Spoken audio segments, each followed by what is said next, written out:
100 and up. Keep it 100 and up. Keep it 100 and up. I met Nipsey. Keep it 100 and up. According to him, when he was 15, I didn't realize how old he was at the time, but he had a picture that he posted of he and I, and his caption read, "He met me when he was 15." So I just can remember that.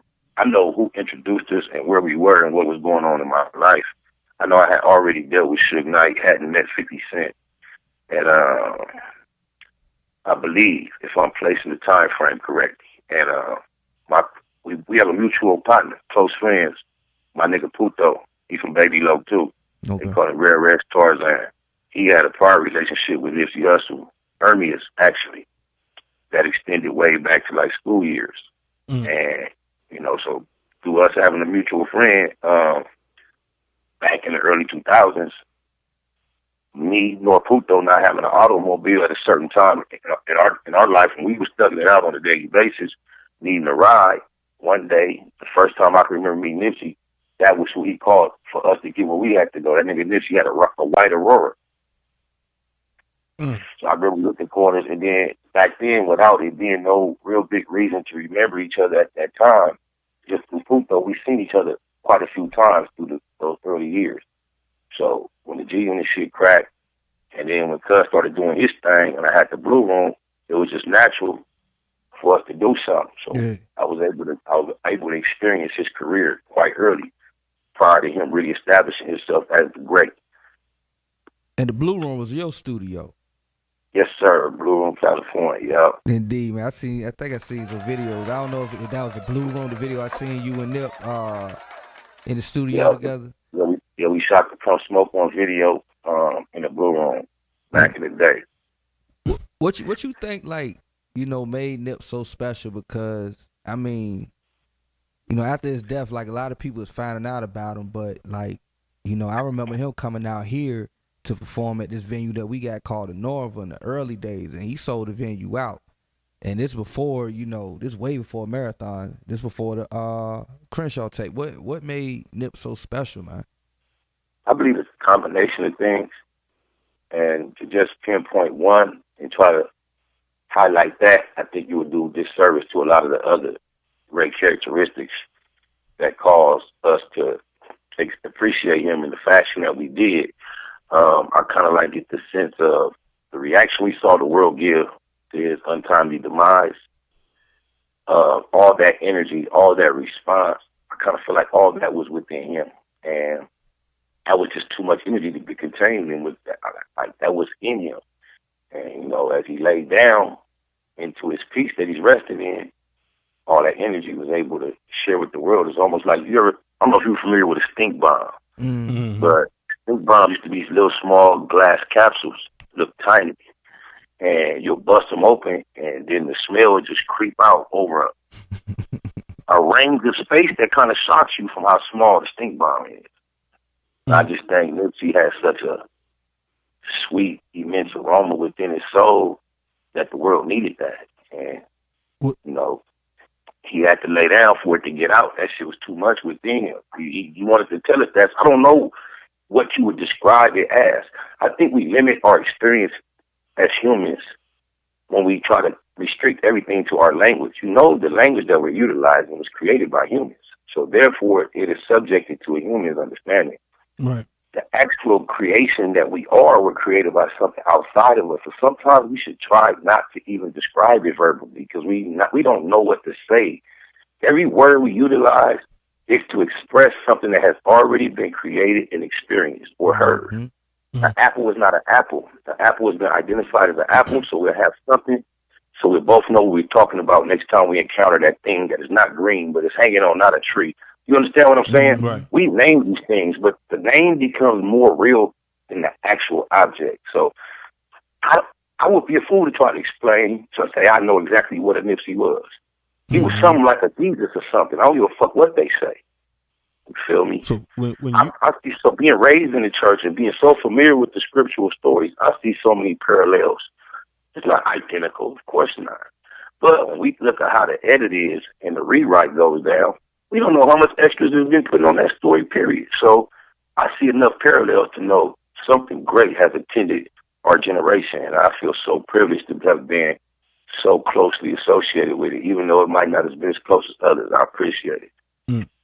So when you heard about, when Nipsey passed, like, what was that? What did you feel at that time when you heard the news? It's like it was time to go right back to sleep, to that dream, and wake back up. It wasn't real. Mm. It was just unbelievable because, like, my plight with Mr. Hussle was from our early on collaborations. His climb to success left me in a position of desiring to reconnect and work for quite some time. Mm. And he actually had a record for quite some time entitled Best Friend that I had been waiting on him to do for me, to the tune of almost 2 years. And my emotions and ranges of perspective went through the ups and downs, highs and lows with him, for me thinking he bullshitting me, not gonna do it, gonna do it. And it always came a period of time where he would come around to invite me into his presence and discuss things and not make the record priority, but he'd mention it. And I remember at one point he explained to me, rest in peace to the homie Fats, that the reason he was having a real problem fucking with the record because of the fact that he had just lost Fats. And, the name of my song was Best Friend, and it was a moody record. Mm. Even the record was, the best friend is not actually a human in a song. It's a metaphor for a gun, but it's a mood. The record sets a mood. It's real smooth. So he was acting like, he was expressing to me that he was having issues fucking with that record based on the tenderness that he still felt from losing his partner Fats. And I was kind of trying to weigh out how sincere that was, even to be honest with you. Mm. And kind of stroking myself, thinking I probably gave him a record he couldn't really like. He'd probably prefer to do something different because I was so cold on the record and the concept. I really, all kind of shit was riding through my mind, to be honest with you. And then Super Bowl weekend, 2019, he found himself in the black box. It's not the only time he attended my address, but he found himself in the black box, giving me a drop to help promote my internet show. I wasn't even at the studio at the time. Puto had him there at my studio.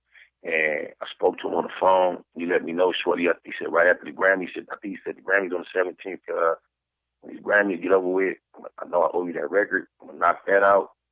He was like, then I'm also working on this little spot downtown. He was like, it's going to be Navy SEAL top security clearance. We're just going to be able to have a spot to be creative. And so when Super Bowl is in February, he passed March 31st.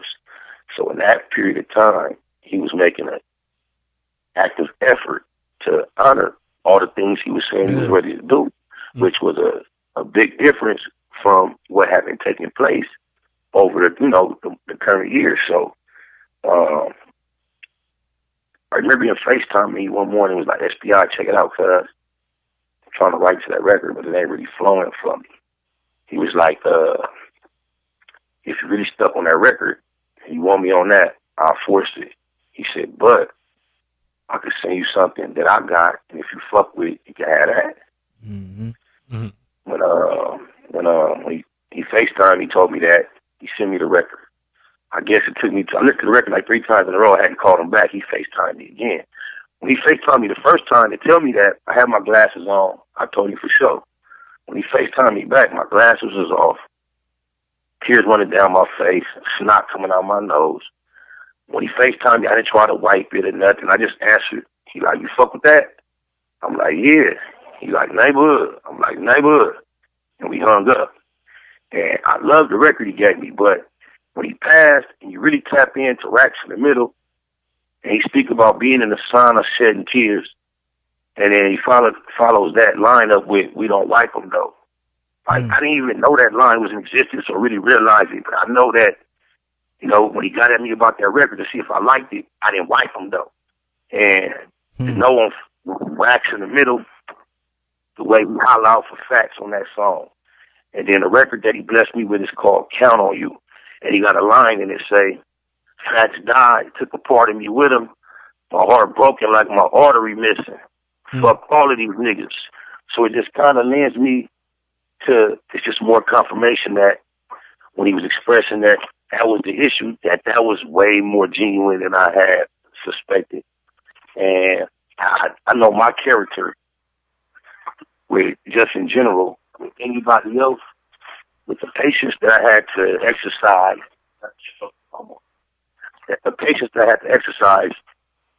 with waiting to get the verse, would normally cause me to spaz on anybody, say, fuck it, I don't want it no more, you can keep it.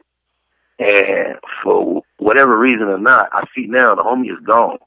And I see that's why I was motivated to reach my discipline and not be spoiled or act unsatisfied. And the record that he gave me, one of the lines in the hook say, I trusted you and that was big for me. It's like, the record is so deep, man, now. But that's just something I could share along that line of that subject. Man, when he passed, man, this social media age is like, it's like you tapped in. You can be all the way over here and you tapped into what's going on somewhere across the world. And it reminded me of when my brother passed and I just saw people going live from the crime scene, and then I saw other people who were just, we're gonna show up to the marathon store, we gonna buy it out now. You feel me? And it's like, but we ain't gonna do nothing to support your vision financially in this store, until you die, man. It just felt, not from everybody, man. It just certain people. It didn't feel genuine, man. Did you get that sense too? Clout chasing.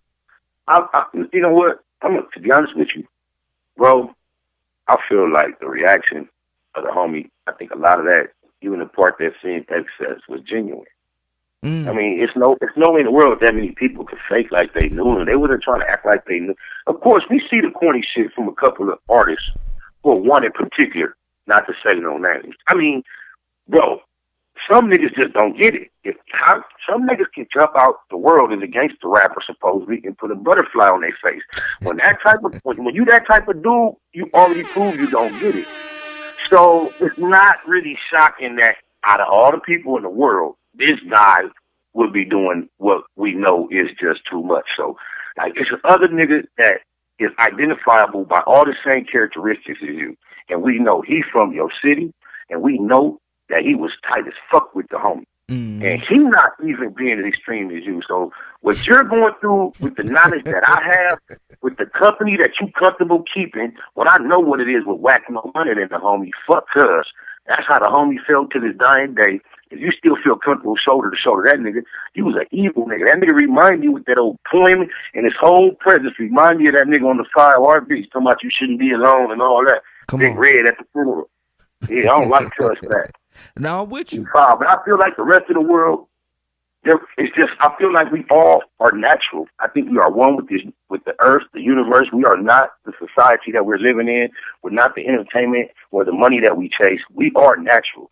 And I feel like we are all connected. And I think that for some reason, I don't know if it's because we taught that the African side of the world is the mother of the earth, and he hailed from that area, but the earth felt that. The earth lost its baby. I feel you. Yeah, I don't think it was fake. I appreciate everybody that took their time to acknowledge. You know what I'm saying? Yeah. Because I know he was such a prolific person. I had to actually look up the word prolific. I always thought I knew what it meant until he passed, and I had to really figure out what it meant. Yeah. But the dude was a dude, man. When I was around him this last year of his life, I was comfortable being his little homie. You know I'm his big homie. But I was comfortable. This nigga used to talk in fucking metaphors where you wasn't sure if he was being slick or this nigga used to talk poetic. He just talked in poetry. He had such a calm. He was walking in existence of the greatness that he knew he was. The last time I was around him, he got a phone call like this on speakerphone. He like, hello? Like, hey, yeah. Hey, Nip, I just got off the phone. So-and-so. They're up there in Toronto. They want to do this big documentary on Kawhi Leonard. And he said he'll only do it if you do all the music. But they got a pretty big budget, so, what do you want to do? His response was like, yeah, for sure. That's the homie, man. That's easy call. We in. He hang up the phone and get right back. I'm in the inside ready to do a backflip. It's just another day at the office for my boy. You feel me? Keep it 100. Turn me up. Oh, you already know I'm gonna keep it 100 anyway. They talking accepting it's us. We stay on the grind till we up. You can catch me with gang, we doing